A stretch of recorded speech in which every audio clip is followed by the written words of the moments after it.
In this video, I'll show you step by step how to find your Binance wallet address. If this tutorial helps you out, don't forget to like the video and subscribe for more crypto guides. To receive crypto in your Binance wallet, you first need your wallet address. Here's how to find it.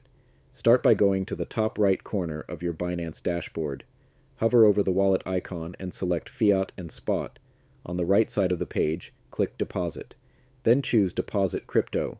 Now select the coin you want to deposit. You can either scroll through the list or use the search bar to type in the name. For this example, I'll use Solana. Next, choose the correct network. This step is very important.